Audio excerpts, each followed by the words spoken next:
Beaucoup, je reçois Molakisi. Molakisi, bonjour. Bonjour Laurent Fabrice. Bon isoto. Merci beaucoup.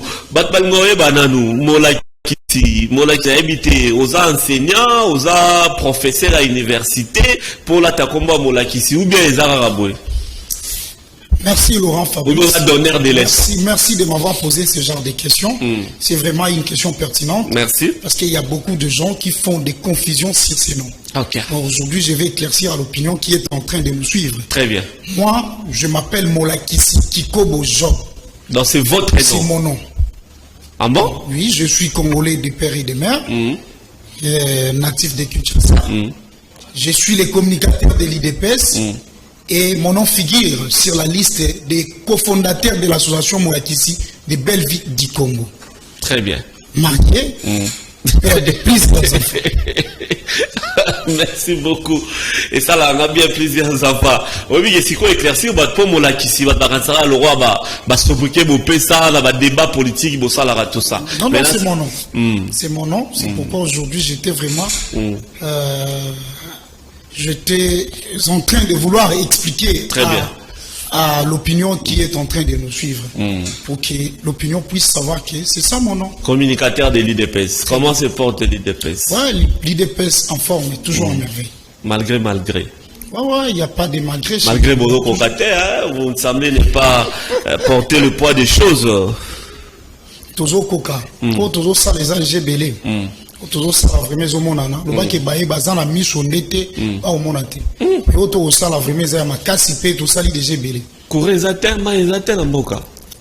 Bon, c'est une bonne question. Transport résateur embouteillage tout le temps et ça les logo moi c'est na meka moi ko ya no la moké mboka auto kutaki on vraiment na ba problème belé. Donc singeli bandeko ba kolanda biso ba comprendre. Donc elingo robate eloko za ina poso somi motuka lelo lelo peka ande motuka iko la kokumba. Webi ko iko la lelo mais lobi ko za na ba difficulté. De même loko la gestion ya mboka onde to kutaki. Tu dis que to bandaki na na pa oyo to komina boepe to zokende ba problème ya courant ezali problème ezo ko frapper biso. Lolenge uti ko roba problème ya mai ezali pe moko ezali ko frapper vraiment ba kinois pe ba congolais. Tu dis to kutela kiango par rapport ya makambo to monaki pe o to zali ko bongisa. Très bien. Mais pendant ko biso déjà esengeli ete bandeko bayeba masi bakoto ya bangomba kikusa kuna ba bazoko tia ba tio déjà po bazoko bongisa po ete mikolo ezali bandeko bazwa maya malonga pe to kokota makambo etali makambo ya énergie. Ça c'est la ngomba kikusa te. Donc bazoko expliquer par rapport au ngai nazoko mo. Donc pas à pas. Donc to kende koto to sisi koto to sisi. To ko sama makambo nyonso mbala mo tende ko ngai. Esengeli ete bandeko bayeba. Mais ça fait 3 ans quand ça fait 3 ans mais il y avait toujours des problèmes. Oui, il y a 3 ans on a to gérer biso mo côté. Oui, ba endeko to excuse Yangwana. Pardon? Excuse Yangwana. Bon, Yangwana vraiment mais c'est qu'il était bandeko ba ça la peine à compréhension. Okay. Parce que pendant Félix président Félix a outi ko ndima ko tia vraiment vision na ezala matérialisé na lolenge ya singeli na sineto ko si na net na éviter to aussi parce que to zaki na bato ba zaki moi moké ba partenaire na biso loko la bandeko to zaki na banko coalition mais bomona ki o elekaki o ezalaki ko sala ete biso na bango vraiment moi nyamu mo ezalaki o ezalaki ete to meka ko dissoudre même makambo ebele biso na bango po ete tokota vraiment na o Italie ya biso. Donc dans ce momoni banda c'est premier ministre Sama Lukonde Abimi et c'est vraiment inanete bandeko ba calculer pour na 3 ans à l'hôtel ba calculer par rapport à vision oyo mokonzi mboka azali ko meka ko matérialiser par rapport à ete peuple ameka ko jwa courant malonga pe mai ya malonga. Très bien. IDPS ngas ko na lingio zala parce que yo ba yebsinga goza anti-marche surtout les sites les alliés. Mais nous parlons vraiment des combattants, des militants de l'IDPS. Pourquoi vouloir contrecarrer l'idéologie à Baninga, marche à Baninga pour samedi? Bon, Laurent Fabrice, question. Nous savons bien que la marche est un droit constitutionnel. Exactement. Mais nous devons quand même comprendre l'importance de cette marche et l'intérêt général à travers la population. Biso, batonio sur ma population. Ok. Je suis d'accord. Importance ya marchango ezali nini. Atayo ngozo sana kati ya cheno. Oyibi ki importance ya media ozana ngona kati ya motu. Mais ngai na ko baboye par rapport ya bandeko oyo ba ko linga ba sa ba marche. Na loba ki ba nazali vraiment tende ngolo biki nazali anti ba marche. Na loba kango na linga ka avana soutenir likambo wana esikele ete nayeba importance nango ezali nini moi mikolo uti kolekana nayebisa ndeko na biso oyo azali compagnon d'élite oyo azalaki ex compagnon d'élite na biso Martin Fayulu ntango alingaki ete asala bamarche na ye oyo ezalaki banda le 5 bapekisaki aye kotia le 16 akei kosala mitingi nayebisaki ye nalobi tika kosala wana biloko wana moment ekomi nano te donc meka koyoka biso mwa moke po ete tomeka kosakisa to ebandeki tokotambusa me ndeko loko azalaki teti asantitaki nasi omonaki baréalité ya marche na bango bauti ekosala mpona koyebisa yo mwa moke moto akufaki mpo bozalaki mpe anazalaki parmi bato bande koloba nalobaki boye donc esengeli ete bandeko bacomprendre importance ya marche wana ezali nini comment tokoki kosenga biloko mibale misato à la fois biso moko tokosenga glissement biso moko tokoboya glissement biso moko tokosenga dépolitisation biso moko tokosenga ram biso moko tokosenga grève tokosenga biloko ebele à la fois donc ngai vraiment nakomona vraiment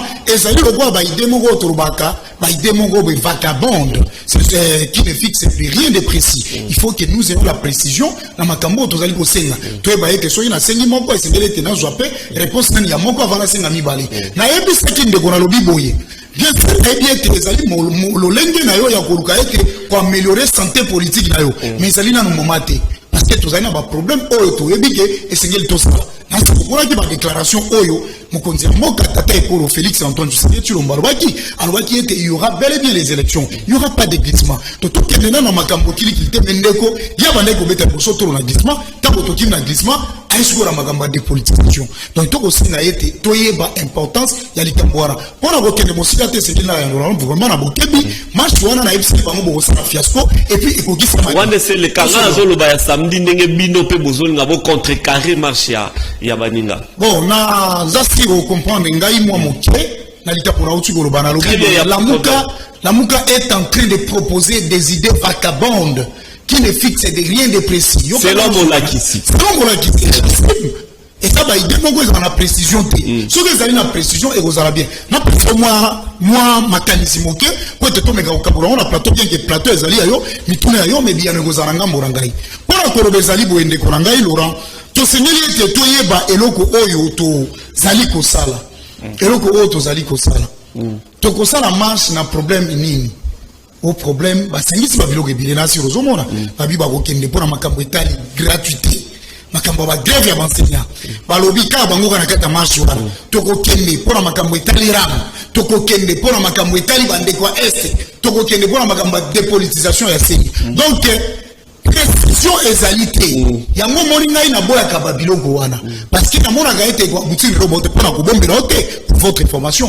obi ki bayi politique babomisa bato ebele na makambo etali ba marche na kopesa mwa ndingisa bango moko mikolo utokele na peke saka ndeko na biso Martin Fayulu na biso kosala ba marche te nasi omoni ete bandeko ya eside bon biso bandeko ya eside te mais biso nyonso bayi ba congolais to kaboli mawana na likambo ya ndeko na biso awuti ko perdre molimo na ye ndeko na biso Davin Kalala parce que mais na peki seki yango na baki ezali moment opportun te tozela moment opportun yo opekisa tant que qui etant que mwana ya mboka parce que na yebi que tosibisa ba problème na kati ya mboka. Très bien, merci beaucoup.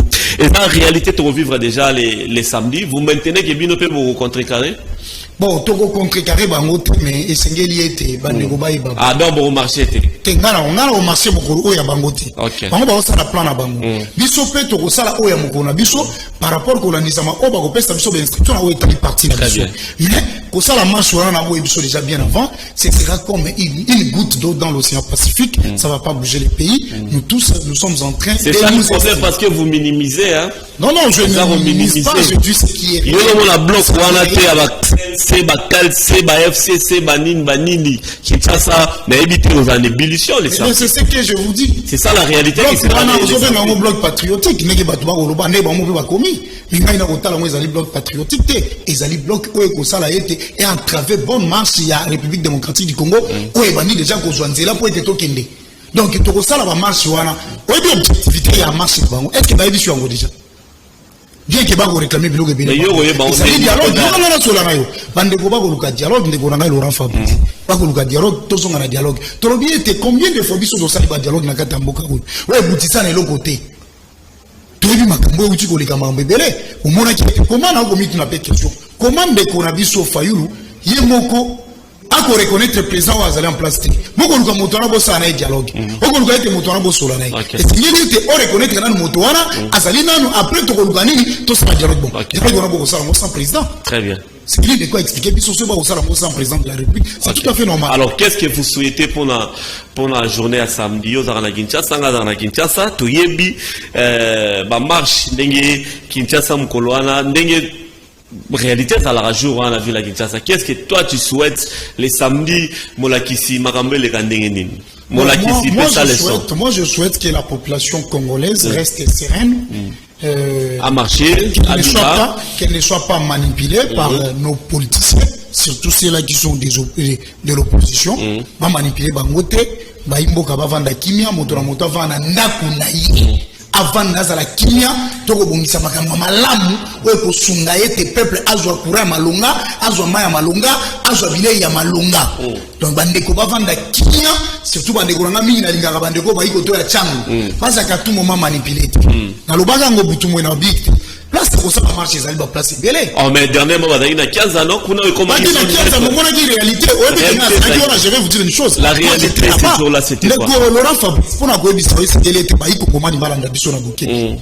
Na lobi boye. Omoni commune alimete bana mona gawana, ezali place ngai na kenda ka butu mo itongo poko. Et puis pour na ko poster information pour la marche bango. Mukula marche bon moi j'étais là, j'étais présent. Na ko ebiso ke limete c'est une commune oyo ekabwani na ba boulevard Misato. Boulevard Misato wana ekabwani na o ngambo mosu abenga ngo petit boulevard koto ya résidentiel na industriel na mo ya katika boulevard. Mais eloko ngai esala ki ngai moi moke na tali ete eko alokisa misoni parce que azaki na katikati ya grand boulevard. Et puis na kati grand boulevard na mona ki bato bali mingi te. Pour preuve na biso boy. Obi ke biso banda to banda ko organiser ba marche na kata mboko yo limo paete oni makambo ningi le kala kata Kongo. Biso so ito sa marche moni ba petit boulevard wana bato bateka kate. Oui, bah, on c'est la réalité. Dieu m'a parlé de ça. Donc, ba marche o wana biso tongo to sala ka ba marche na biso ba tuwana ba teka ka teme mwana biso na kwado aboyi kolongola ba biloko na ya kwado bana ba to bazangi wana ba ko sala ba manina ba machine na ba boyi et puis ba libandé wana mona ka expatrié mukolo wana ba teka ki donc il a dit que marche wana e sala ki nango eloko moko. Très bien. Donc samedi, Moutaro Koufate, Moutaro Belate, Moutaro Zokate, marche ou pas marche. Voilà le mot pas souka. Bande ko singeli balanda biso vraiment ba comprendre ba ko landa ngai na yo. Samedi motonyo so va nanda ko nai. Na ko ba clair, tout ngani. Singeli to belo mo. Omoni mona na ndeko na biso uti ko kufa wana ba bengi David. Oui. À part de mourir, dans la vie, on vit qu'une seule fois. Ce qui est ok, quelque chose mourir, il faut aller là, le bien, d'avec là, à ce moment bébé, motomonta linga kokufa. Bande ko ba vanda kimia, to ke na magam na kimia, ba go sepela, ba bimate. Moi photo mon na l'équipe na bureau ST wana, ba tie moi photo mon ko ya d'avec là la place na. Mon ke ba to ba vanda mon na se ba ko mira ba whisky. Lo bibino bande robima, le bo mo peksa wa to bima. Mais moto avec ça moto c'est là moto avec qui place là sur la moto c'est là les mabe après on a tika ole kana ko beta libaku très bien ndio shuka bande ko babi mate babanda kimia moto aza obena ndako nae po ete to ba nini oto ko sala to na makambo bien o e souci na biso on a ko senga na bato ba comprendre biso nous tous nous estimons qu'à présent il est important de nous organiser pour avoir des élections crédibles, transparentes et apaisées. Avec Kadima, nous aurons des bonnes élections. Là, je vous le confirme. Soyez apaisés. Vous allez comprendre tout ce qui va se passer. Merci beaucoup, Molakisi. Très ravi de te recevoir pour la première fois d'Akin Matin. Lélo, et ça l'ira bien. J'espère que ce n'est pas la dernière fois. Sinon, je peux te laisser 30 secondes pour Nako Loba et Lora Souka. Comme ça, on va se séparer. Merci beaucoup. Comme je viens de le dire, Esengeli ete bandeko pas comprendre makambo. To perda bandeko ebele na ba makambo ba marche oyo. Et futa biso eloko moko te. Marche ko to de. Yo kana so na ngani na marche na moko na ko ebisa yo. La seule solution eloko ko sa ke to solution za ka marche te. Parce que marche elbo fa lo aspect monter ka jouer un résultat. A comment changer sous ba. Bino marche pesa. Na solution pour voir. To solo la Laurent, na lobi boye. Marche ngani ya koluba na yo et c'est l'importance na ngo ezala. Oh, l'importance ezalité et puis intérêt population ezalité. Ne quoi ko luka makamona ko luka moeto solo là. Ba iko momani bala ndanga na bokebi. Ako luka dialogue. Ako luka ete to solo pe élection ezalate. Bango ne ba ko luka glissement. Et c'est que les bisabatona et wana ke biso ne batoko localisme parce que comme on a micro uti koneka yebi ke biso na élection il y a 2006 mais comme betini aloba ki était ngana okena ngana élection na te to vandaka kimia parce que mona idée ba réalité ce pende kwa moni moyete so moni moyete ko ba bona okena ngate to créer ka ba biloko belé o ko aboutir ne loko moko très bien ba kino ba congolais ba vanda kimia samedi motonyo so vanda na ndako na yo ko bimate to sunga pouvoir eke de malamu ko ete biso nyo soto zoma ya malunga pour ya malunga peto ba ndenge nini bandeko ba kozwa gain de cause na bango ko esengela ki ete no bananga mborangai ya mborangai. Merci beaucoup. Il s'appelle Molakisi pour la première fois dans Kin Matin. Ça nous fait du bien. Chacun doit juger de sa manière. À propos, il y a Molakisi que nous avons reçu dans cette rubrique Réalité Quinoise. D'ailleurs, on a des intervenants dans cette rubrique Réalité Quinoise parce que quelqu'un d'autre peut parler également de la ville de Kinshasa.